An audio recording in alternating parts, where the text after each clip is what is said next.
Euh, on est en avril 1992. Il y a cet homme qui se tient sur la scène du stade de Wembley. Ouais, devant 160 000 personnes, c'est juste immense. C'est ça, 160 000 personnes. Et en fait, il est au sommet absolu de la gloire mondiale. Il hurle les paroles de Somebody to Love avec une puissance vocale qui fait littéralement trembler les gradins, quoi. Une image de triomphe total. Exactement. L'apogée d'une pop star invincible.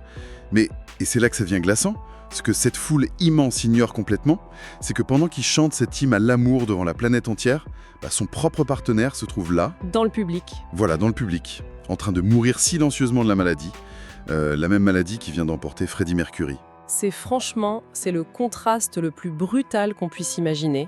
Et c'est vraiment toute la complexité des documents qu'on examine pour cette exploration en profondeur aujourd'hui. Carrément, on a rassemblé pas mal de sources. Des documentaires récents et hyper crus, comme Freedom et Outed, des archives de presse, des témoignages assez incroyables trouvés sur Reddit, et puis, bien sûr, cette toute dernière interview déchirante avec Kirsty Young. Et quand on croise toutes ces sources, on ne voit plus du tout l'icône pop en blouson de cuir. L'image de façade disparaît complètement. On voit un gouffre en fait.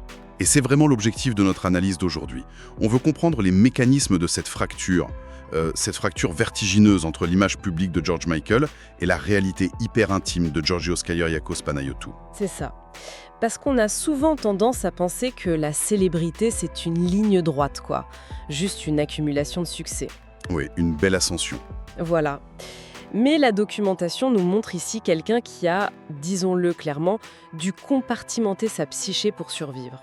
La construction de la superstar, c'était pas du tout qu'une stratégie marketing. C'était un mécanisme de défense. Absolument.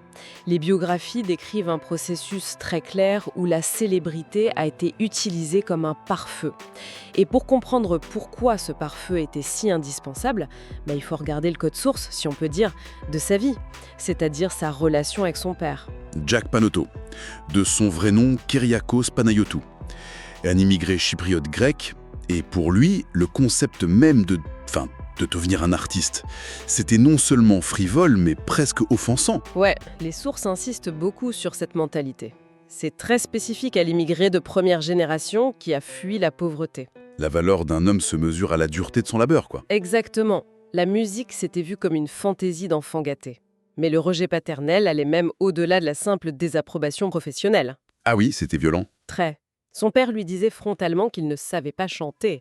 Ce qui est fou quand on y pense. Bah oui, entendre ça pendant tes années formatrices, ça crée une dissonance cognitive majeure. Surtout pour quelqu'un qui possède en fait l'une des plus grandes voix de sa génération. Et la réaction psychologique de Georgios, ça n'a pas été de se soumettre. Non, il a surcompensé. Mais de manière spectaculaire. Et c'est là que j'y vois une dynamique fascinante, tu sais. C'est un peu comme la création d'un serveur proxy en informatique. Ah, j'aime bien l'analogie. Bah ouais, Georgios est l'adolescent vulnérable, il doute de lui-même, de son identité, donc il crée ce serveur proxy appelé George Michael. Ce n'est pas lui, c'est une interface robuste conçue pour encaisser les attaques. Pour prouver au père qu'il a tort, surtout. Exactement. Et ce proxy prend la forme de ce que George Michael lui-même a appelé plus tard je cite, un hologramme hétérosexuel viril. Le terme hologramme est tellement clinique et tellement parfait. En fait, au début des années 80, avec l'explosion d'MTV, l'industrie musicale exigeait des archétypes très clairs. Il fallait rentrer dans des cases. Voilà. Avec le groupe Wham et son ami Andrew Ridgeley, il a d'abord conçu l'archétype du garçon insouciant, bronzé, toujours souriant. Puis, pour la carrière solo et l'album Faith, le design du proxy a évolué. La veste en cuir. La veste en cuir à barbe de 3 jours, méticuleusement taillée, les lunettes de soleil. L'attitude de séducteur implacable. C'était vraiment une architecture visuelle pensée pour dominer un marché hyper rigide. Mais la faille technique d'un proxy, c'est que s'il est trop performant, tout le trafic finit par passer par lui.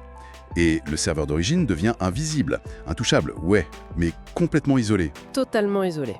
En changeant de nom à 18 ans, en enfilant cette armure de sexe symbole hétérosexuel, dans une industrie musicale qui était, on le rappelle, profondément homophobe à l'époque, il a cru se protéger. Sauf qu'il s'est enfermé dans un mensonge permanent. Même ses proches ne connaissaient pas sa véritable orientation. C'est ça. Et les témoignages montrent à quel point cette compartimentation, ça épuise le système nerveux. Il faut vraiment se replacer dans le contexte des années 80 et début 90. La presse tabloïde britannique, elle avait un pouvoir de destruction féroce. Surtout sur l'orientation sexuelle. Ouais. Et avec l'épidémie de VIH en toile de fond, la menace d'être exposé, c'était pas juste une histoire d'image publique, hein. C'était perçu comme une menace d'anéantissement total de ta carrière. Et c'est dans ce climat de paranoïa qui était justifié, au final, que survient le point de bascule. En 91, lors d'un festival à Rio, le pare-feu s'effondre face à une rencontre bien réelle. Anselmo fait les pas. Un designer brésilien, oui. Et dans le documentaire Freedom, la façon dont George parle d'Anselmo, c'est frappant de sincérité. Il en parle de manière tellement pure. Oui, il ne le décrit pas juste comme un amour de jeunesse. Il le décrit comme son sauveur. C'est l'homme qui contourne le proxy et s'adresse directement à Georgios. Et qui l'aide à accepter, enfin qu'il l'est. Mais la tragédie de cette rencontre, c'est sa brièveté foudroyante, quoi. Quelques mois seulement après le début de leur relation, la réalité biologique s'impose. Anselmo tombe malade. Ce qui nous ramène à analyser la dynamique de ce fameux Noël 91. Les sources insistent énormément sur ce moment précis. Parce qu'il cristallise toute l'horreur de la double vie. La scène est juste suffocante. Georgios est au Royaume-Uni. Il est à table avec sa famille, très traditionnelle. Son père, sa mère, Leslie, ses sœurs. On mange la dinde, on sourit. L'image d'Épinal du Noël familial. Voilà. Mais à l'intérieur, c'est le chaos absolu. Parce qu'à des milliers de kilomètres de là, à Los Angeles, Anselmo attend les résultats d'un test de dépistage du VIH. Pendant le repas. Pendant le repas, George regarde ses parents dans les yeux, incapable de leur dire qu'il est gay. Incapable de leur dire qu'il a trouvé l'amour de sa vie. Et surtout, incapable de hurler que cet amour est peut-être condamné à mort. Maintenir une façade pareille sous une telle pression psychologique, ça relève carrément de la dissociation. C'est clair. Et cette dissociation, elle atteint son paroxysme quelques mois plus tard, lors du concert hommage à Freddie Mercury qu'on évoquait tout à l'heure. C'était pas juste un concert, c'était un événement mondial conçu pour sensibiliser au sida, juste après la mort de la plus grande rockstar britannique. Ce qui veut dire que l'attention des médias et leur cruauté potentielle était à son maximum absolu. Oh oui. George Michael monte sur scène en sachant pertinemment que les tabloïds cherchent la moindre faille. Il doit délivrer la performance vocale de sa vie tout en regardant Anselmo qui est porteur du virus au milieu de la foule. C'est une scène qui dépasse l'entendement. Complètement. Comment ton esprit ne se fracture pas en 1000 morceaux en direct devant des millions de téléspectateurs ? Eh bien, en fait, il se fracture, mais de l'intérieur. La structure externe, le professionnalisme hallucinant de la pop star maintient le cap pendant qu'il chante. Mais l'impossibilité de vivre ce deuil au grand jour, ça a créé des dommages collatéraux invisibles. Surtout quand Anselmo décède en 93. Exactement. Il ne peut pas porter le deuil publiquement. La culture médiatique de l'époque traitait l'épidémie avec un mélange horrible de sensationnalisme et de mépris moral. Donc il devait se taire. Et le pire, c'est que le répit n'existe même pas. Parce que 4 ans plus tard, en 97, la fondation émotionnelle qui lui restait s'effondre à son tour. Sa mère. Sa mère, Leslie, la seule personne qui semblait lui offrir un soutien inconditionnel. Elle meurt d'un cancer. Il l'accompagne dans ses derniers jours à l'hôpital. Et après ça, les archives le citent parlant d'une impression d'être maudit. D'être la cible des dieux, c'est ce qu'il disait. Voilà. Et c'est une formulation très révélatrice, je trouve. Quand il y a le sentiment que l'univers entier s'acharne sur toi, la réaction la plus courante, c'est l'autodestruction. Et on la voit, cette destruction, la dépendance aux substances commence à s'installer, principalement la marijuana à haute dose pour engourdir la réalité. Ça devient systémique à partir de ce moment-là. Mais ce qui est dingue, Oui, vas-y. ce qui est dingue dans les archives, particulièrement les témoignages anonymes sur Reddit qui ont refait surface bien plus tard, c'est qu'ils révèlent une réaction parallèle beaucoup plus complexe. Sa générosité, oui. Voilà. Au lieu de diriger toute sa rancœur contre le monde, il a mis en place un système de philanthropie de l'ombre d'une ampleur logistique et financière hallucinante. C'est vraiment l'un des aspects les plus fascinants, cette exploration. On ne parle pas de signer un gros chèque lors d'un gala devant les photographes. Non, pas du tout. On parle d'un effort acharné pour distribuer des millions sans que personne ne le sache. Prends la chanson Jesus to a Child, par exemple. C'était son note secrète à Anselmo. Il a reversé l'intégralité des millions générés par les droits de ce titre à l'association Childline. Avec des clauses de confidentialité ultra strictes. Toujours. Et les actes ciblés que le public a rapportés montrent vraiment la méthode derrière tout ça. Le fameux don de 15 000 livres pour payer le traitement de fécondation in vitro d'une candidate à la télévision. Dans Deal or No Deal, oui. Elle avait juste partagé son désespoir à l'antenne. Et pouf, il appelle pour payer. Ou encore ce pourboire de 5000 livres laissé via une serveuse pour rembourser les dettes d'une étudiante infirmière. Il y a aussi ce détail logistique que je trouve fou. Il faisait du bénévolat dans un refuge pour sans-abri, mais il exigeait des autres bénévoles qu'ils cachent sa présence. Il voulait être un fantôme bienveillant. Mais pourquoi s'imposer une telle contrainte dans une industrie où la charité, c'est la monnaie d'échange principale pour laver une réputation ou générer de la publicité? Exiger l'anonymat total, ça demande presque plus de travail que de s'en vanter. C'est vrai, mais la mécanique psychologique derrière ce besoin de secret, elle est super importante à comprendre. En fait, s'il rendait cette philanthropie publique, elle serait immédiatement avalée par l'avatar George Michael. Ça deviendrait de la com. Voilà, un outil marketing, un communiqué de presse. En la gardant secrète, il protégeait une sorte de zone de pureté morale. C'était la réserve privée de Georgios. Face au cynisme de l'industrie et au deuil qu'il dévorait, cette générosité anonyme, c'était une preuve palpable pour lui-même qu'il restait fondamentalement une bonne personne. Un instinct de conservation morale, en somme. C'est exactement ça. Il a même été jusqu'à partager les droits d'auteur du tube planétaire Careless Whisper avec Andrew Ridgeley, juste pour lui assurer une sécurité financière à vie. Un geste rarissime dans l'industrie musicale. Presque inédit. Mais cette ingénierie de la double vie, le philanthrope secret d'un côté, la superstar hétérosexuelle fabriquée de l'autre, ça ne pouvait pas tenir face à l'épuisement nerveux. À un moment, le pare-feu devait inévitablement sauter. Et c'est ce qui s'est produit en avril 98. La fameuse arrestation dans les toilettes publiques du Will Rogers Memorial Park à Beverly Hills. L'explosion en plein vol. Et là, il faut analyser l'événement en examinant les méthodes policières de l'époque. Les sources documentent très clairement que le LAPD menait des opérations d'infiltration très spécifiques. Il déployait des officiers en civil. Comme Marcelo Rodriguez dans ce cas précis. Le but, c'était de surveiller et d'interagir avec les hommes fréquentant ces lieux, ce qui aboutissait souvent à des arrestations pour comportements obscènes. En fait, la mécanique de ces opérations consistait souvent à utiliser des tactiques de provocation de la part des agents en civil. L'information de l'arrestation a fuité instantanément et la presse mondiale s'est abattue sur l'affaire. C'était la curée. Pendant quelques heures, l'industrie pensait assister à la mort d'une icône. L'hologramme hétérosexuel venait d'être pulvérisé en place publique. Sauf que, et c'est là que c'est brillant, la réponse à cette crise de relations publiques est étudiée encore aujourd'hui comme un vrai cas d'école de reprise de contrôle narratif. C'est clair. Aucune excuse larmoyante, aucun communiqué rédigé par des avocats. Non, il donne une interview à CNN, il s'approprie les faits et il fait son coming out sans aucune ambiguïté. Puis, le coup de grâce, il transforme l'humiliation institutionnelle en arme culturelle avec le clip de la chanson Outside. Ce clip. Il danse dans des toilettes publiques transformées en discothèque, entouré de danseurs en uniforme de police qui s'embrassent passionnément. L'audace absolue. Mais bon, posons quand même la question qui fâche face à cette version peut-être tant rebelle de la résilience. Je t'écoute. L'histoire officielle parle d'un piège policier transformé en coup de génie marketing. Mais quand on regarde son niveau d'épuisement face au maintien de son hologramme, est-ce que cette arrestation dans un parc bondé, en plein jour, n'était pas fondamentalement un acte de sabotage subconscient? C'est une excellente question. Ne cherchait-il pas, au fond, à dynamiter ce pare-feu qu'il n'avait plus la force de porter? Tu sais que les analyses psychologiques de cette période s'orientent très fortement vers cette théorie, une détonation volontaire bien qu'inconsciente.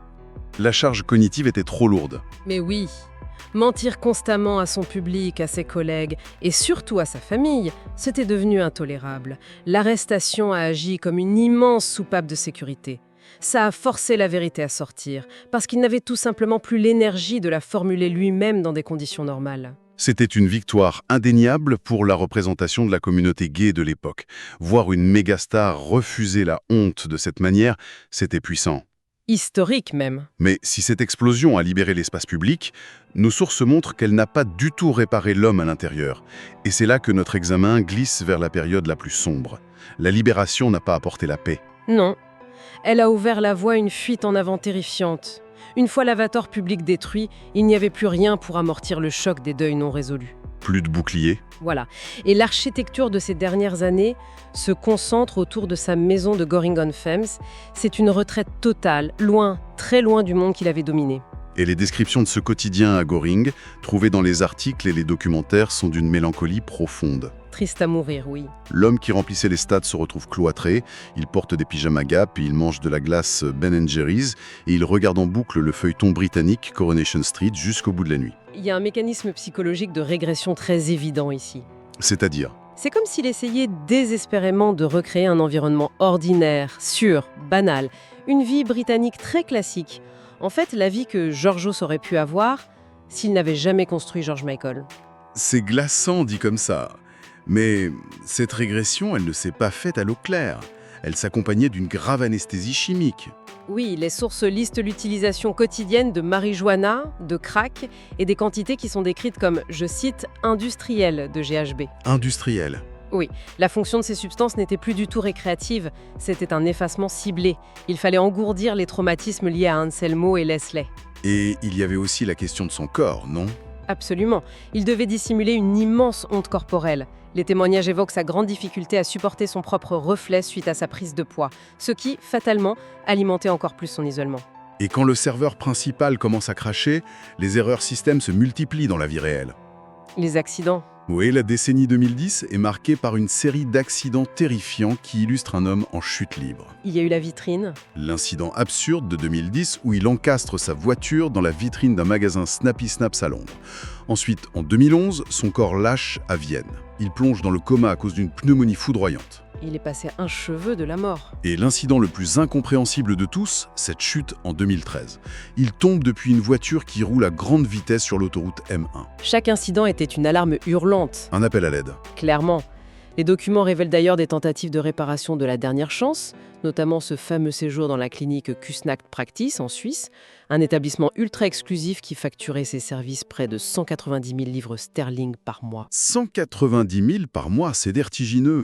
Mais on constate ici l'impuissance totale des ressources financières face à une architecture psychologique en ruine. T'as beau payer des fortunes, on ne peut pas racheter les personnes perdues, ni rattraper des décennies passées derrière un masque. La conclusion de ce parcours, elle est capturée de manière troublante dans l'un des documents les plus poignants de notre dossier.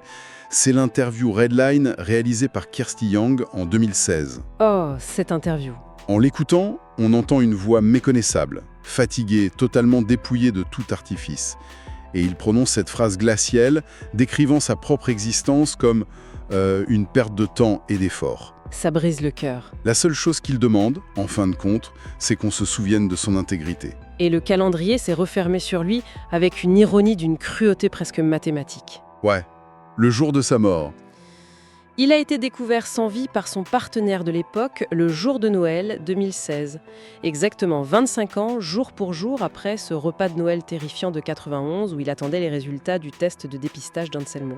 La boucle de la tragédie s'est bouclée de la pire des manières. Et elle a été suivie par un autre coup du sort inexplicable, la mort de sa sœur Mélanie, à qui il était profondément lié. Et c'est arrivé quand? Exactement 3 ans plus tard, un autre jour de Noël. Le poids qui sédate, ça laisse sans voix. Si on prend un peu de recul sur toutes ces sources, la leçon qui se dégage, pour ceux qui nous écoutent, elle est sans appel. L'accumulation de richesses, l'adulation des foules, ça ne protège de rien. Non, ça s'avère être un anesthésiant complètement défectueux face à la réalité du deuil et de la peur. L'histoire de Georgios met en lumière l'erreur fatale qui consiste à confondre la valeur d'un être humain avec l'avatar qu'il a été forcé de concevoir pour survivre dans une époque impitoyable. La survie et l'époque. Ce sont justement les deux variables qui suscitent une dernière réflexion de ma part, au-delà de la documentation stricte qu'on a étudiée. Ah, dis-moi. En observant son parcours avec notre regard d'aujourd'hui, on peut vraiment se poser la question du contexte. Si Georges Michel avait lancé sa carrière dans l'écosystème actuel, marqué par une bien plus grande acceptation de la fluidité et des identités, est-ce qu'il aurait pu évoluer sans construire ce fameux pare-feu visage ? C'est une bonne question. Aurait-il pu vivre son amour pour Anselmo au grand jour et recevoir le soutien du public au lieu de devoir se cacher dans la terreur ? C'est l'hypothèse optimiste, on va dire. Ouais. Mais il y a le revers de la médaille technologique. Dans notre culture actuelle de la surveillance absolue, où chaque téléphone braqué est une potentielle caméra de tabloïd et où les tribunaux numériques des réseaux sociaux jugent la moindre faille en temps réel. C'est vrai que le pardon n'existe plus trop. Ben non, et est-ce que son besoin maladif, viscéral d'intimité n'aurait pas été violé beaucoup plus tôt? La pression d'être constamment visible en ligne, de devoir tout partager, n'aurait-elle pas accéléré la destruction de son serveur interne de façon encore plus violente? C'est le grand paradoxe moderne. L'acceptation sociale a progressé, c'est indéniable, mais le droit au secret a quasiment disparu. Totalement. Pour un homme dont l'intégrité reposait sur sa capacité à faire le bien dans l'ombre totale, la transparence forcée de notre époque aurait peut-être été une autre forme de prison. Une énigme fascinante à laisser en suspens pour chacun de nous. L'exploration de ces archives nous rappelle que derrière l'hologramme éblouissant de la pop culture, il y avait un architecte de l'ombre, brisé mais d'une générosité absolue. Ça remet tout en perspective. C'est clair, c'est une perspective qui change fondamentalement la façon dont on écoutera ces chansons à l'avenir. Merci d'avoir suivi cette analyse détaillée des sources avec nous.